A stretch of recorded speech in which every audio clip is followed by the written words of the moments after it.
Army के खिलाफ सबूत सामने आ गया। राध्या को सारी सच्चाई पता चल गई और आराध्या और एकता ने मिलकर अरमी को सबक सिखाया। अरमी को अपनी गलतियों का एहसास हुआ और वह एकता के सामने हाथ जोड़कर माफी मांगने लगी। लेकिन इस बार राध्या और एकता ने उसे माफ करने से साफ इनकार कर दिया, क्योंकि ओमकार जी के क्लाइंट के साथ जो कुछ भी हुआ था उसकी जिम्मेदार सिर्फ अरमी थी। यह सब देखकर अरमी अपने इरादों पर बहुत शर्मिंदा हो गई।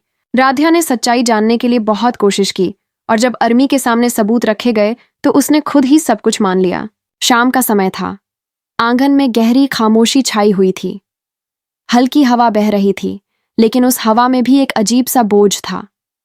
घर के बाकी सदस्य अपने अपने ख्यालों में गुम थे। कोई चुप था और कोई धीमी आवाज में बातें कर रहा था। इतने में राध्या दरवाजे से अंदर आई। उसके कदम धीमे थे, मगर चेहरे पर आत्मविश्वास साफ झलक रहा था। उसने सबको देखा और सीधा दादी की तरफ नजरें गड़ा दीं।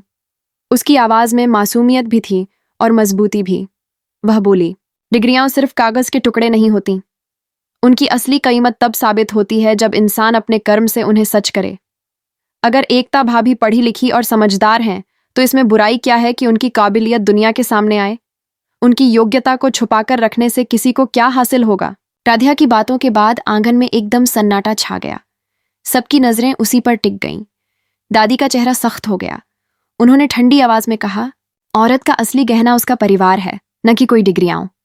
अगर बहुएं घर से बाहर जाएंगी तो घर की मर्यादा टूट जाएगी और परंपराएं दांव पर लग जाएंगी।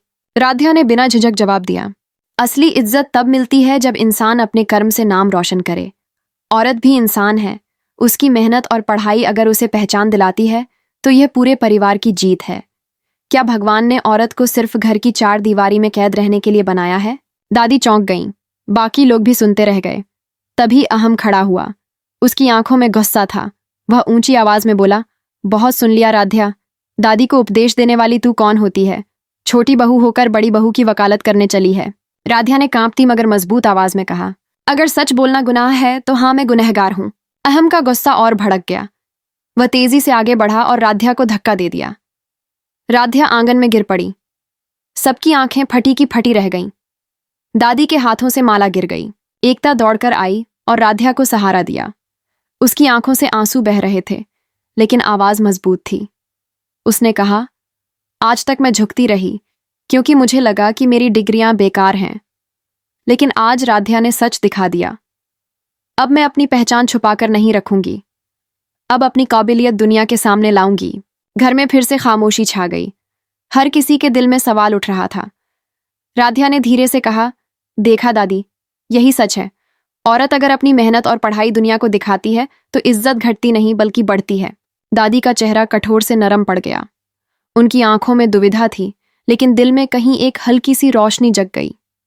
बाकी लोग भी एक दूसरे को देखने लगे। किसी ने धीरे से कहा, शायद राध्या सही है। एकता ने राध्या का हाथ थामा।